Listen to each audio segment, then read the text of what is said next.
మంత్రులపై high command గుస్సా. Jubilee Hills బైపోల్లో వారి పనితీరుపై ఫిర్యాదులు. కేటాయించిన డివిజన్లలో సరిగ్గా పనిచేయలేదని రిపోర్ట్. అధిష్టానం చేతికి నిఘా వర్గాల నివేదిక. ఆ నిఘా వర్గాలు రేవంత్ రెడ్డి మీద మాత్రం నిఘా పెట్టరా? వివరణ ఇవ్వాలని హస్తినా నుంచి సంకేతాలు. ఇప్పటికే ఓ మంత్రి ఢిల్లీకి వెళ్ళి వివరణ. తన వాదన వినిపించేందుకు సిద్ధమైన మరో మంత్రి. ఆ ఇద్దరికి పదవి గండం తప్పేనా?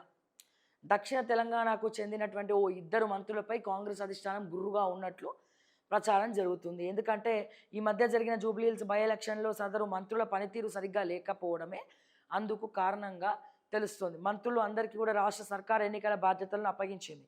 ఎవరి పనిలో వారు నిమగ్నమయ్యారు. అయితే ఆ ఇద్దరు మంత్రులు తమకు అప్పగించిన డివిజన్లలో చుట్టపు చూపుగా వచ్చి ప్రచారం చేశారే తప్ప సీరియస్గా పని చేయలేదని అధిష్టానానికి ఫిర్యాదులు అందినట్లు తెలుస్తుంది.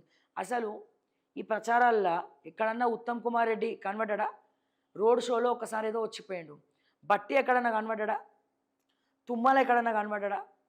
కొండా సురేఖ ఎక్కడన్నా కనబడ్డదా? చాలామంది మంత్రులు కాలే, ఒక ఇద్దరే కాదు, చాలామంది మంత్రులు ప్రచారానికి రాలేదు.